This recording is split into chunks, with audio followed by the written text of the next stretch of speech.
explique aux fermiers quelles sont les innovations à apporter en matière de gestion des terres, de gestion de fertilité, en matière de gestion de culture et ainsi de suite. Et évidemment, l'accès au marché des produits et de intrants. L'exemple avec le lancement de Bukangalo, on s'est rendu compte que nous n'avons pas vraiment des entreprises dans ce pays qui produisent les semences. Nous n'en avons pas. Des entreprises qui ne sont installées que pour produire les semences, parce que si je dois aller emprunter de l'argent auprès d'une banque, je dois m'assurer que le rendement que j'obtiens, c'est le rendement maximum. Or, la clé pour ce rendement-là, c'est la semence. Si je dois aller ramasser des histoires à gauche, à droite, je suis sûr que le rendement ne sera pas bon, mon revenu ne sera pas suffisant, donc je ne peux pas rembourser, je ne serai pas en mesure de rembourser le crédit. Alors, tout ça mis ensemble, lorsque vous mettez tous ces éléments-là que j'ai listés ensemble, sur un espace bien déterminé, c'est cela que nous appelons un parc agro-industriel. En fait, un parc agro-industriel, c'est simplement une zone économique spéciale avec comme vocation la production et la transformation agricole. Donc au niveau du parc de Bukamalonto, il y a près de 500 à 600 ménages. Premièrement, la décision a été prise de ne déplacer aucun village. Il y a eu beaucoup de rumeurs. Ça c'est un. De deux, on a décidé de donner à chaque ménage ce que nous appelons 2 hectares économiques. Le président a parlé de moins d'1 hectare. Donc là, on donne à chaque ménage 2 hectares qu'on appelle des hectares économiques. Donc ça, ce sont des hectares sur lesquels il y a une production dont le revenu, une partie des revenus est reversée directement aux ménages. Ils ne sont pas travailleurs, ça c'est pour les ménages. Comme ils disent qu'il y a un autre projet qui est fait, on peut discuter. L'année passée, on a fait 300 hectares. Cette année, pour eux, on fait 500. Et l'année prochaine, ça va arriver jusqu'à 1000. Et donc ça, ce sont 2 hectares en plus de ce qu'eux-mêmes faisaient. Donc ça, c'est extrêmement important à souligner. Nous sommes en train de les aider à mettre en place un système d'assurance maladie. De telle sorte que chacun de ces ménages peut accéder aux infrastructures médicales qui vont être sur le parc juste avec une carte d'assurance. Et nous avons dit à nos partenaires qui sont là-bas que nous ne voulons pas ici des infrastructures médicales pour le pauvre. Ce sont des Sud-Africains. Nous leur disons, nous voulons des infrastructures médicales que vous pouvez utiliser. Et vous pouvez utiliser si vous êtes malade. Donc ça, c'est extrêmement important parce que nous n'aimerions pas, et ça c'est vraiment sur le plan personnel, je n'aimerais pas qu'on arrive à ce que j'appelle le développement du pauvre. Hein? C'est-à-dire que le développement, l'objectif de développement est là-bas, mais parce que nous sommes pauvres, nos objectifs sont... Non. Le fermier congolais, pour moi, doit avoir le même statut que le fermier européen, le fermier américain. Les gens disent que je rêve, mais je préfère rêver par rapport à ça que d'initier quelque chose qui va limiter le bien-être du fermier congolais, tout simplement parce qu'il est pauvre. La même chose, nous sommes en train de mettre en place un petit fonds pour l'éducation des enfants, de telle sorte que chaque rentrée scolaire, ces ménages-là n'auront plus à se poser des questions comment payer les frais scolaires, comment payer le Minerval, et ainsi de suite. Et ça, pour nous, ça c'est le développement. Et qu'on nous dise qu'il y a un autre projet qui est fait, on peut discuter. Les épulchures de manioc sont récupérées également pour utiliser soit comme compost ou aliment pour bétail, parce qu'on produit énormément de manioc. Aujourd'hui, les gens de l'Illerie, le centre qui s'occupe de l'élevage, sont en train de développer, c'est-à-dire qu'on peut aujourd'hui, dans la composition d'aliments pour bétail, remplacer 25% du maïs contre les épultures de manioc. Donc ça crée en fait un revenu supplémentaire pour le ménage. Dans un proche avenir, la boucle, on m'a dit que ça doit être la boucle agro-industrielle. Donc ça c'est un peu la vision. Importe pour 1,5 milliard de dollars de nourriture chaque année. C'est un paradoxe. Cette nourriture pour laquelle la qualité n'est toujours pas garantie. Aujourd'hui, nous parlons très facilement d'AVC comme si on parlait d'un mot de tête. Pourtant, il y a quelques années, ce n'était pas la même chose. Il faut cette réflexion. Et à cela, il faut ajouter le challenge de ces pays qui a la dimension d'un continent, qui a un grand challenge qui consiste en les infrastructures, très souvent des infrastructures mises en place, mais qui relient tout simplement une ville à une autre, pas plus. Et je donnerai l'exemple de notre national numéro 1, qui va d'ici jusqu'au Kasaï. Si vous mettez le long de cette nationale numéro 1, vous verrez qu'il y a des camions de braises, de Makala, qui passent par là. Est-ce qu'on a englouti autant de millions? Donc toutes ces questions ont permis enfin d'aboutir à une réflexion qui a donné naissance au parc agro-industriel. Pourquoi le parc agro-industriel? Parce que c'est un concept qui réunit beaucoup d'éléments qui donnent des réponses ou des solutions à plusieurs problèmes qui se posent dans ces pays, notamment la malnutrition, les importations, l'emploi, et j'en passe. Le concept de parc agro-industriel qui est en fait repris dans le cadre du plan national d'investissement agricole dans son volet de création des zones d'aménagement. Donc je disais, ceci permet de s'atteler au problème de la sécurité alimentaire, la réduction de la pauvreté, la création des emplois et l'augmentation de la productivité agricole. Pour ceux qui ne connaissent pas, le parc agro-industriel de Bukangalonzo s'étend sur 75 000 hectares.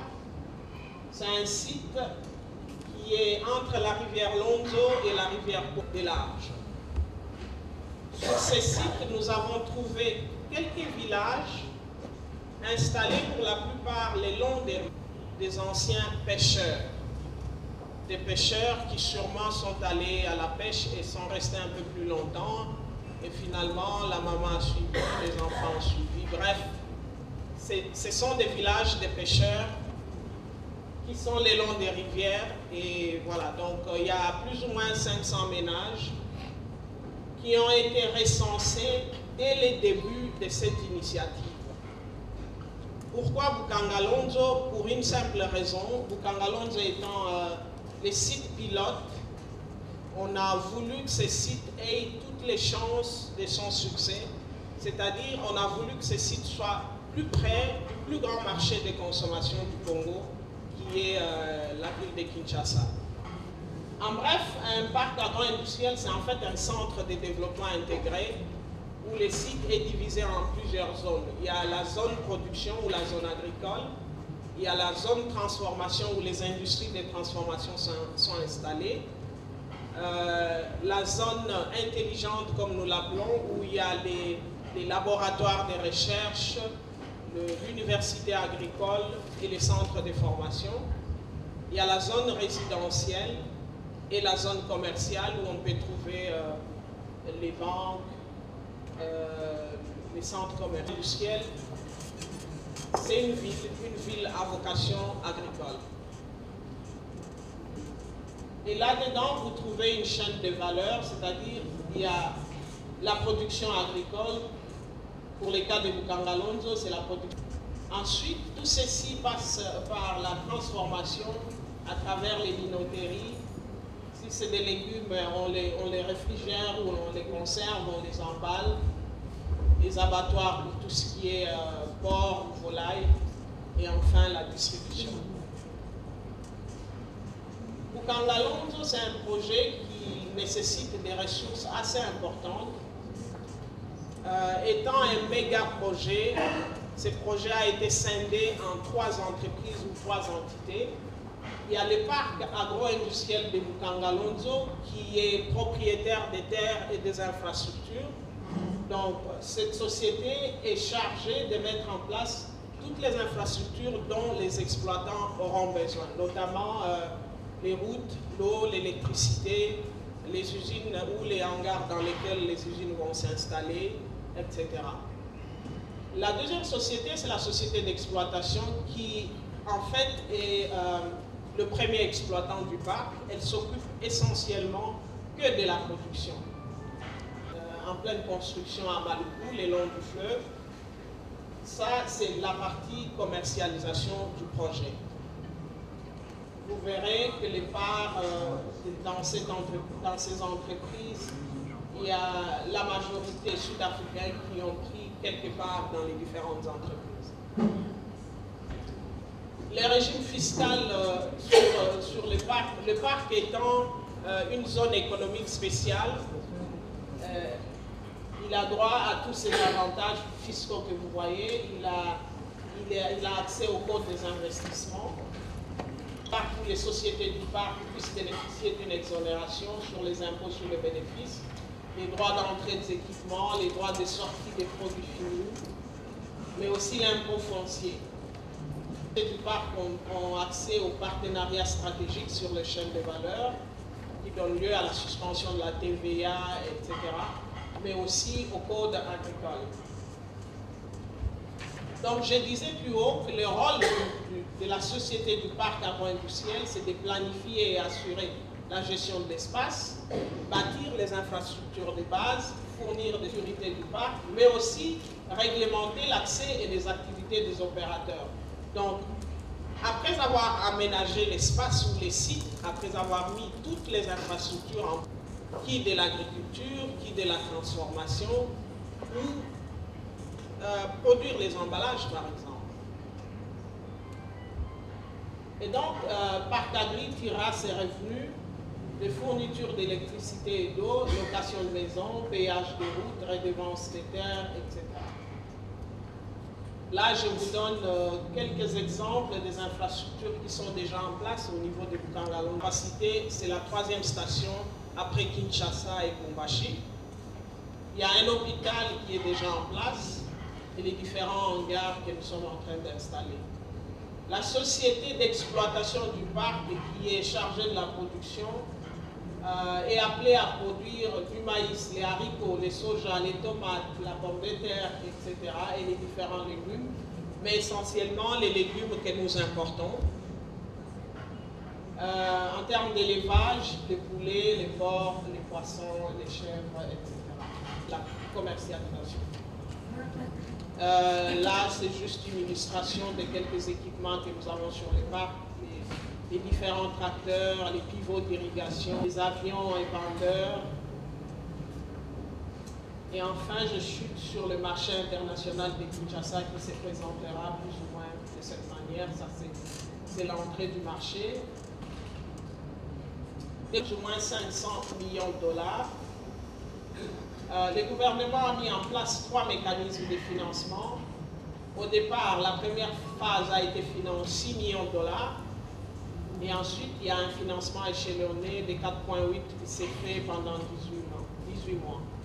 La différence, l'idée en fait, étant donné que l'État n'a pas vocation d'être agriculteur, l'État a voulu tout simplement donner un coup d'envoi par rapport à cette initiative. Donc l'idée, c'est d'ici là, d'ouvrir le capital de ces entreprises aux Congolais. Donc nous allons passer dans un futur très proche à l'emprunt obligataire ou à l'ouverture du capital. Ces entreprises seront réunies sous ce que nous appelons Agri-Invest, nous l'avons démontré.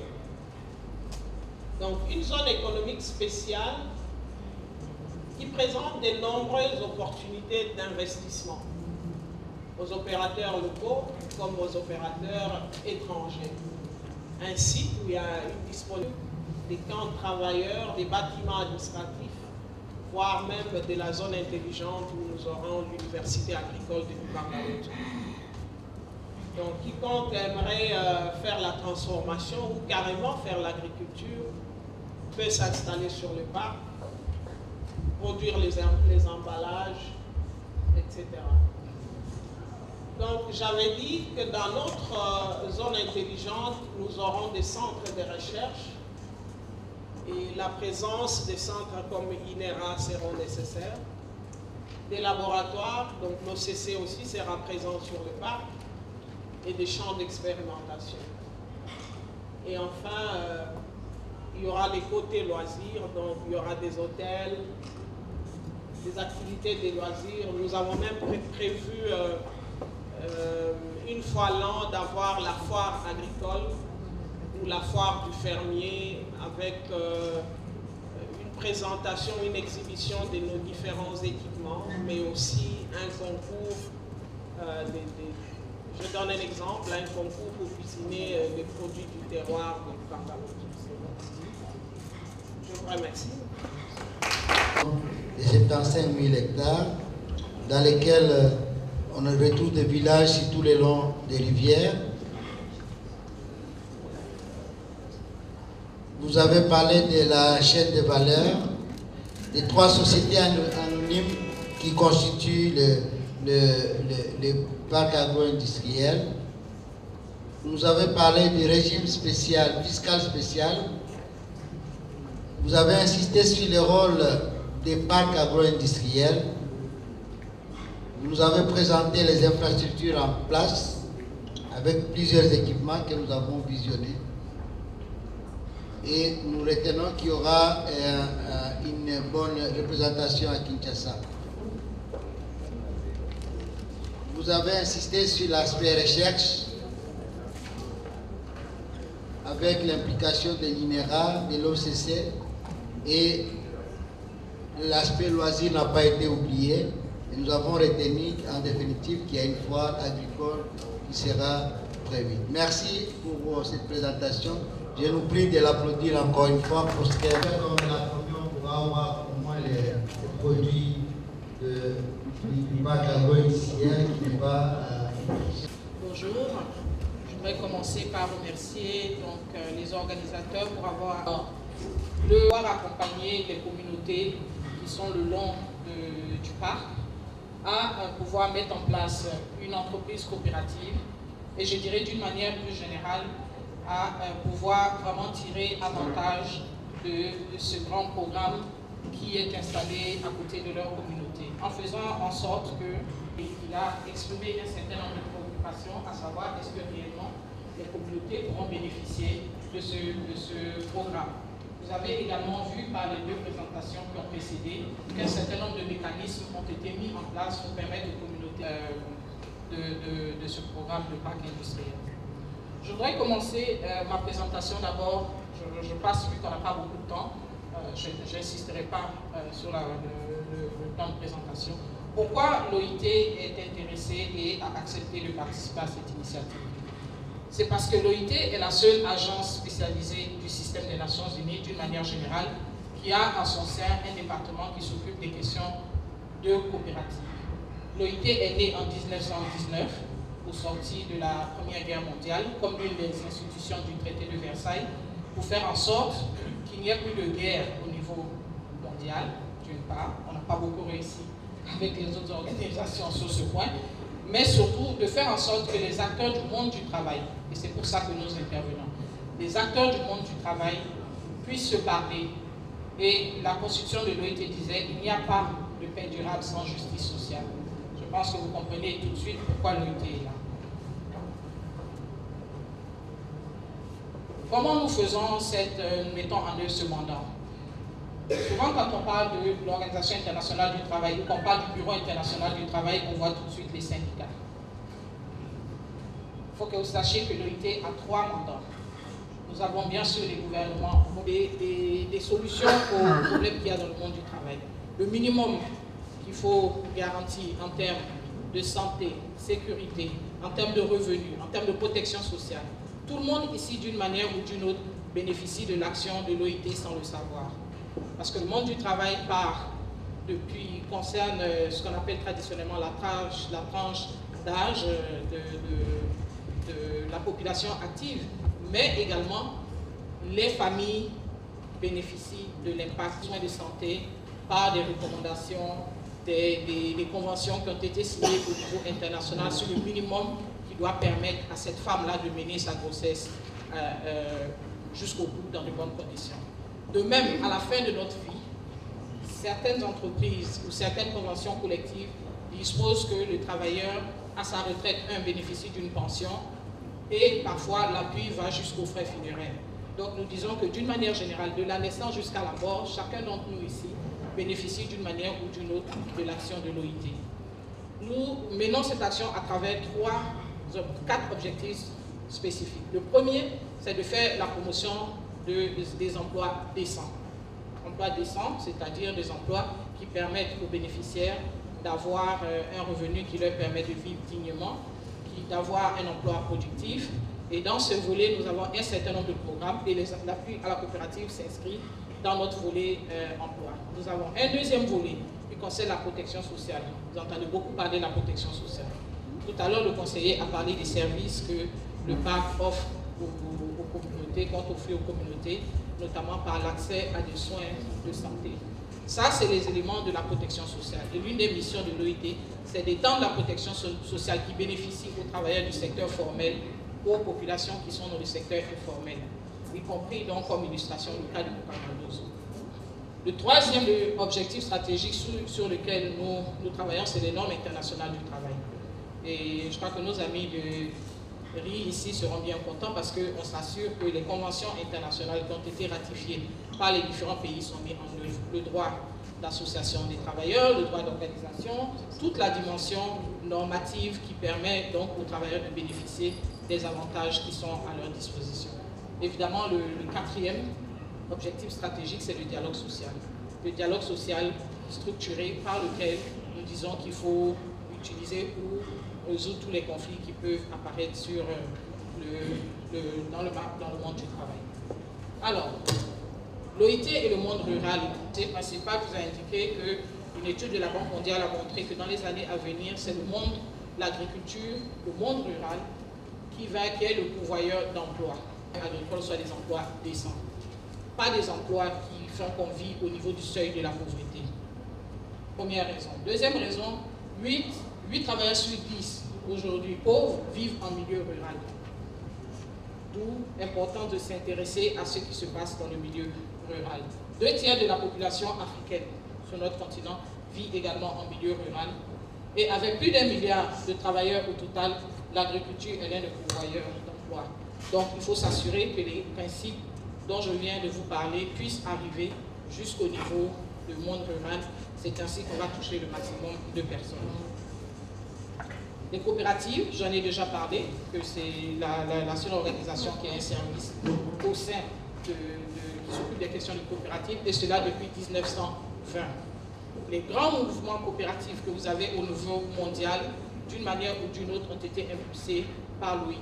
Donc, ce qui veut dire que nous avons plus de 90 ans d'intervention dans ce domaine, de documents, d'appui, d'exemples, de bonnes pratiques à mettre en œuvre au service de tous les pays au niveau mondial. Et nous intervenons aussi bien en Afrique, en Amérique latine, en Asie, en Europe, en Amérique. Ça, c'est pas souvent connu. Les mouvements coopératifs en Europe, notamment les coopératives financières, ont bénéficié de l'appui de l'OIT. Alors, revenons donc à Bukangalozo.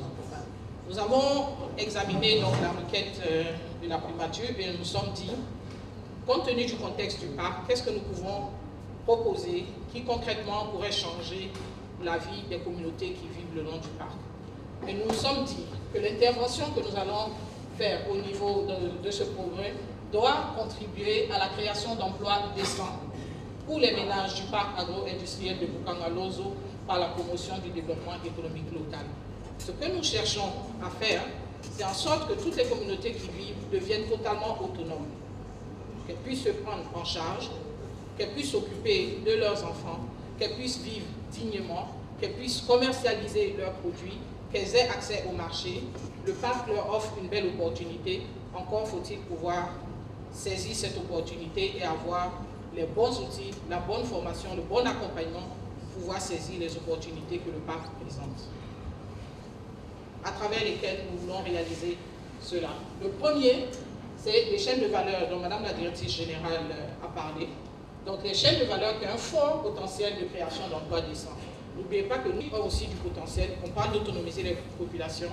Et qu'est-ce qui se passe le long des chaînes de valeur? Quelles sont les barrières? J'ai eu l'occasion d'aller visiter et d'avoir un échange avec les communautés d'un village. Une chose qui est revenue dans les discussions, c'est le transport. Parce qu'elle disait, nous produisons, on n'a pas de voiture pour écouler vers le marché de Kinshasa qui n'est pas très loin.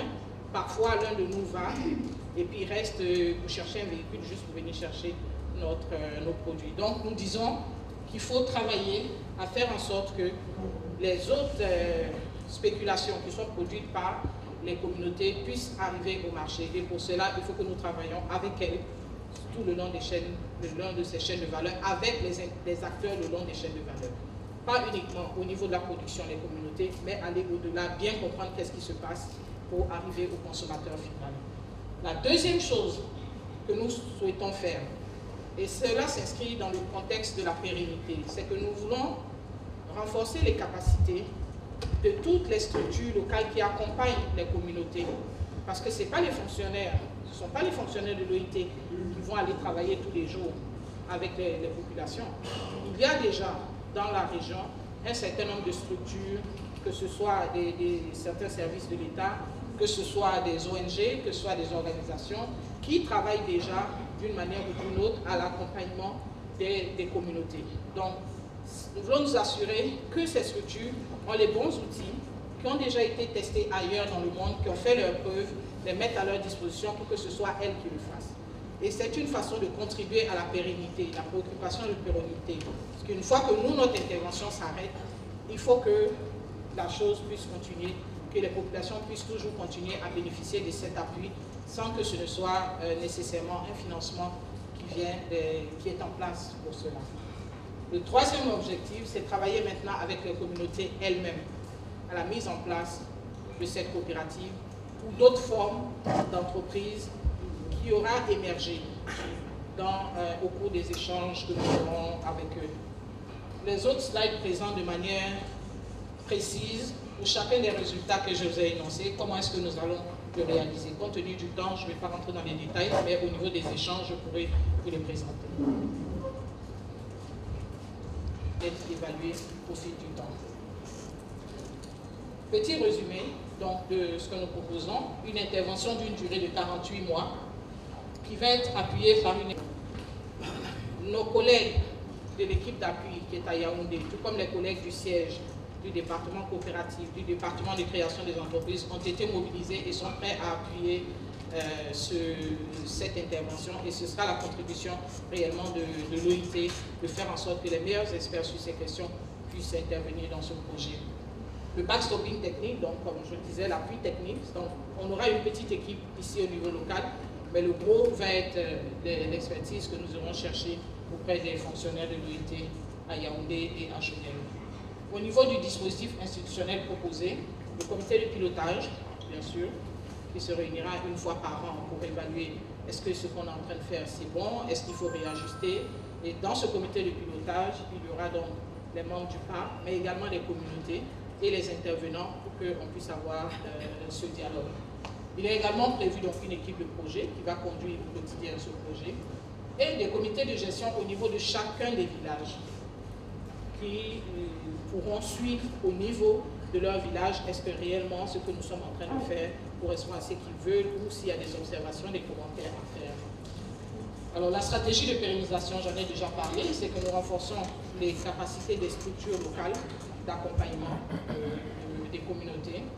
Nous mettons en place des cadres de concertation, donc on en parlera beaucoup plus au détail, donc sur chacune des filières, lesquels membres des cadres de concertation seront aussi formés. Les comités de gestion au niveau des communautés seront formés et les ménages, d'une manière générale, pourront bénéficier vraiment de toutes les formations, tout l'accompagnement, notamment en gestion en entrepreneuriat, de sorte qu'au-delà de simplement la coopérative dont la forme est à définir, ceux d'entre eux qui voudront aller comme des entrepreneurs indépendants parce qu'ils sont suffisamment forts, ils peuvent le faire, ils n'ont pas besoin d'être nécessairement dans une coopérative, auront cette opportunité parce qu'ils seront également formés et l'intervention pourra les accompagner de manière complète. Et bien sûr, les outils que nous comptons utiliser, des outils qui, un peu partout dans le monde, ont fait leurs preuves, documentées avec des études très très sérieuses. Il y a le programme phare de l'OIT qu'on appelle GERM, Gérer mieux votre entreprise. Ce sont des outils de formation en entrepreneuriat qui vont être utilisés pour permettre aux services d'appui au niveau local de pouvoir accompagner les communautés. Les questions de genre vont être abordées. Avec les communautés, on leur présentera et avec elles, on fera le choix de l'outil qui les intéresse. Nous avons des outils spécifiquement pour les femmes. Donc, si les femmes veulent se mettre ensemble et avoir une intervention spécifiquement pour elles, nous sommes à mesure de tailler le projet et de les accompagner. MyCoop, qui est le dernier outil qui permet de former les gestionnaires de coopératives au niveau mondial, qui utilisent des technologies de l'information, qui utilisent des smartphones pour pouvoir mieux gérer leur coopérative. Donc voilà un peu quelques outils. C'est juste un exemple parce qu'il y a plus de 50 outils que nous allons présenter et choisir quels sont les outils pertinents et adaptés au contexte de Bukavu. Comment nous pouvons faire pour aider les ménages à améliorer le revenu? La première mesure, c'est l'appui à la production agricole. Parce que ce sont les principales activités, les principales ressources des ménages au sein du parc. Ils n'ont pas d'autres choses, ils n'ont pas de diamants, ils n'ont pas de coltan, de or, ils n'exploitent rien que